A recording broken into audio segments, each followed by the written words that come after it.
हमारा मस्तिष्क हमारे विचारों से, हमारी भावनाओं से चलता है। इसलिए यह समझना आवश्यक है कि भावनाओं को बदले बिना या उन पर नियंत्रण पाए बिना हम सफलता की चाबी हासिल नहीं कर सकते। इसलिए हमेशा सजगता से पॉजिटिव बातों को ही दिमाग तक आने दें और सिर्फ सकारात्मक ही सोचें। फिर ऐसे में हमारे प्राचीन शास्त्रों के या कहें भगवान शिव के द्वारा प्रदत्त विधि द्वारा इसी विचारों का उपयोग कर हम जीवन में जो चाहे पा सकते हैं। फिर वह स्वास्थ्य हो, सफलता हो, सिद्धि हो या शक्ति हो। तो आज हम आपको एक ऐसी प्राणायाम विधि बताने जा रहे हैं जहां पर आप विचारों का नहीं बल्कि निर्विचार होकर उस माध्यम से संपूर्ण दिव्यता प्राप्त कर सकते हैं। यह विधि विशेषकर उनके लिए लाभकारी है जो किसी भी ईश्वर या अन्य किसी परम सत्ता पर विश्वास नहीं करते। आज हम आपको निर्गुण ध्यान प्राणायाम बताने जा रहे हैं। निर्गुण ध्यान प्राणायाम करने के लिए किसी भी आसन में व्यवस्थित हो जाइए। हम आपको यहाँ पर पद्मासन लगाकर बताने जा रहे हैं। कमर सीधी रखते हुए आंखों को बंद करें। अब 10 बार लंबी गहरी सांस लें और छोड़ें। पूरे उमंग के साथ लंबी गहरी सांस लेना है और छोड़ना है।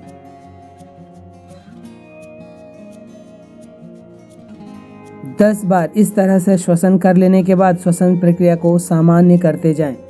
अब पूरी तरह शून्य हो जाएं, जैसे आपके लिए सृष्टि समाप्त हो गई हो। न शरीर ही है और न मन ही है, जैसे अब सब कुछ एक झटके में समाप्त हो गया हो। और इसी अवस्था में सब कुछ को उस शून्य में तिरोहित हो जाने दें। ध्यान जो कुछ भी सुनाई दे रहा है उस पर लगाएं। किसी चीज का ना तो विरोध करें और ना ही किसी चीज या विचार के प्रति जागृत रहें। एक मृत शरीर की भांति पूरी तरह निष्क्रिय रहें। जितनी देर सहजता के साथ बैठ सकें उतने देर इसका अभ्यास करें। इस विधि का प्रयोग प्रारंभ में 5 मिनट से लेकर 10 मिनट तक करें। फिर समय को धीरे धीरे बढ़ाएं। जब ध्यान गहरा होने लगेगा तो स्वतः ही आप घंटों घंटों बैठने लगेंगे। निर्गुण ध्यान प्राणायाम करने के लिए किसी भी आसन में व्यवस्थित हुआ जा सकता है। फिर वह सिद्धासन, पद्मासन, अर्ध पद्मासन, वज्रासन, स्वस्तिकासन या फिर सुखासन ही क्यों ना हो। शारीरिक रूप से असक्षम लोग जो सुखासन पर भी ना बैठ पाएं, वे बिना हत्थे की कुर्सी पर कमर सीधी रखते हुए भी इस प्राणायाम का अभ्यास कर सकते हैं। हस्त मुद्रा, ध्यान मुद्रा, ब्रह्मांजलि मुद्रा या फिर ज्ञान मुद्रा पर रहे इसका विशेष ध्यान दें। ध्यान कर लेने के बाद इस तरह से दोनों हथेलियों को रगड़कर हाथ की गर्मी से चेहरे और आंख का हल्का मसाज करें। फिर अंत में 5 से 10 मिनट का शवासन अवश्य करें। निर्गुण ध्यान प्राणायाम ध्यान व प्राणायाम का एक मिश्रित प्रयोग है जिसमें ध्यान व प्राणायाम दोनों के ही लाभ मिलते हैं। अर्थात एक ऐसी यौगिक क्रिया जिसमें बिना कुछ किए सारे रोगों का निश्चित नाश होता है। सगुण ध्यान व निर्गुण ध्यान दोनों का फल और सफलता मिलने का समय आदि सारे पहलू एकदम समान होते हैं। मतलब यह भ्रम कभी नहीं करना चाहिए कि सगुण ध्यान ज़्यादा फायदेमंद है क्योंकि उसमें किसी ईश्वर का ध्यान लगाया जाता है, और निर्गुण ध्यान कम फायदेमंद है क्योंकि इसमें किसी ईश्वर को ध्यान में नहीं रखा जाता है। वस्तुतः दोनों ही ध्यान विधियों का प्रयोग आपको मौन की ओर ले जाने के लिए होता है। जहाँ पर सगुण ध्यान में प्रारंभ में ईश्वर की प्रतिमान के साथ में उस स्थिति में पहुंचा जाता है और निर्गुण ध्यान में उसी स्थिति पर सीधे पहुंचा जाता है। दोनों ही विधियां समान फलदायक हैं, पर यह अलग अलग व्यक्तियों की अलग अलग विचारधाराओं व स्वभाव पर निर्भर करता है कि वे कौन सा ध्यान अर्थात सगुण ध्यान या निर्गुण ध्यान रोज निभा पाने में संभव हो पाएंगे। अर्थात सगुण ध्यान ऐसे लोगों के लिए ठीक माना जाता है जिनका पूजा पाठ, भजन कीर्तन, भक्ति आदि में खूब मन लगता हो, जबकि निर्गुण ध्यान ऐसे लोगों के लिए ठीक माना जाता है जो निराकार ब्रह्म के उपासक हों, जो ऊर्जा के उपासक हों, जो ऊर्जा की सिद्धि करते हों। यह 100% तय बात है कि दोनों ही तरह की ध्यान विधियां अर्थात सगुण व निर्गुण अंततः साकार ईश्वर का दर्शन कराती हैं और वह आपको मौन उपलब्ध कराती हैं। तत्पश्चात निराकार ईश्वर में विलीन भी करवा देती हैं। पर ईश्वर के दर्शन से बहुत पहले से ही एक से बढ़कर एक आश्चर्यजनक, दिव्य व दुर्लभ अनुभव होने लगते हैं और यह अनुभव किसी भी ऐसे आम इंसान को निश्चित हो सकते हैं।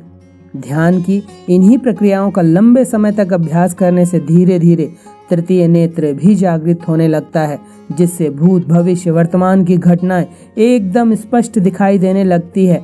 यह दिव्य अनुभव केवल देखने सुनने में ही दिव्य नहीं होते, बल्कि इनके फल भी दिव्य होते हैं, जिसमें से एक है शरीर की हर तरह की बीमारी का धीरे धीरे स्वतः नाश होते जाना, चाहे वे बीमारियां कितनी ही बड़ी व खतरनाक क्यों न हो।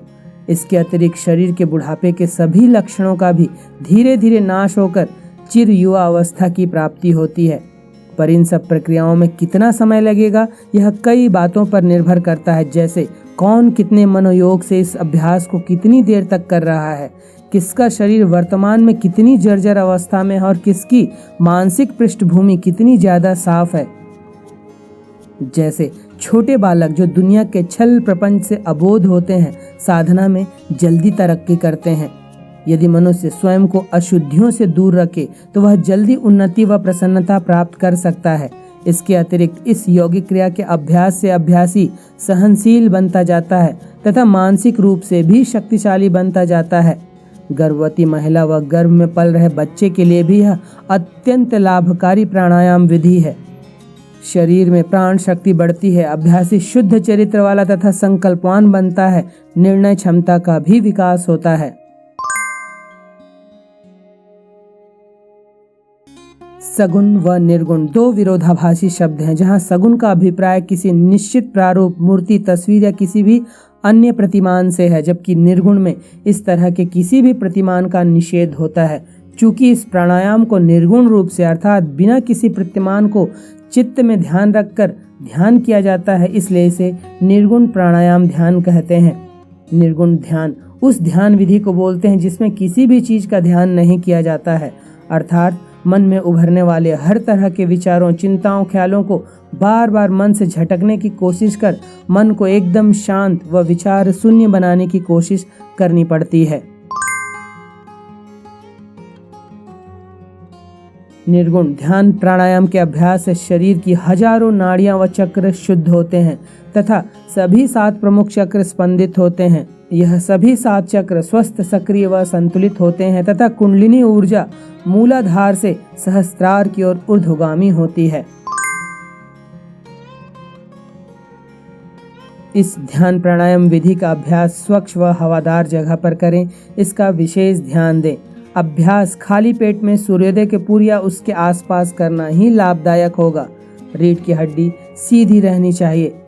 बहुत वृद्ध व्यक्ति या कोई बीमार अगर रीढ़ की हड्डी सीधी रखकर बहुत देर तक बैठने में सक्षम न हो तो बिस्तर पर सीधे अर्थात पीठ के बल लेटकर भी ध्यान कर सकता है। मतलब लेटकर ध्यान लगाते समय करवट नहीं लेटनी है और न ही सीधे लेटे हुए समय तकिया लगाना है। बहुत ज़्यादा मुलायम गद्दा भी इस्तेमाल नहीं करना चाहिए, क्योंकि इससे सोते हुए रीढ़ की हड्डी सीधी नहीं रह पाती है। लेटकर ध्यान लगाने में सबसे बड़ी समस्या आती है बार बार नींद आने की, जिसकी वजह से ध्यान का तारतम्य टूट जाता है। इसलिए कोशिश करें कि सीधे बैठकर ही इस विधि को करें, और अगर बैठकर ध्यान लगाने में भी नींद आती है तो बीच में कुछ 1-2 घूंट पानी पी लें, जिससे चैतन्यता आ जाती है। ध्यान, योगासन, प्राणायाम जैसी किसी भी आध्यात्मिक साधना के दौरान रीढ़ की हड्डी व गर्दन को सीधा रखने के लिए इसलिए कहा जाता है क्योंकि जब भी कोई आध्यात्मिक साधना गहनता की ओर बढ़ती जाती है तो प्राण अपने आप सुषुम्ना नाम की अदृश्य नाड़ी में प्रवाहित होने लगता है, और अगर रीढ़ की हड्डी व गर्दन सीधी नहीं है तो रीढ़ की हड्डी के बीचों बीच अदृश्य रूप में स्थित सुषुम्ना नाड़ी में प्राण का प्रवाह सही तरीके से नहीं हो पाता है, जिसकी वजह से अपेक्षित लाभ नहीं मिल पाते हैं। तो यह था निर्गुण ध्यान प्राणायाम करने की विधि, इसके लाभ व इसे करने में बरती जाने वाली सावधानियां।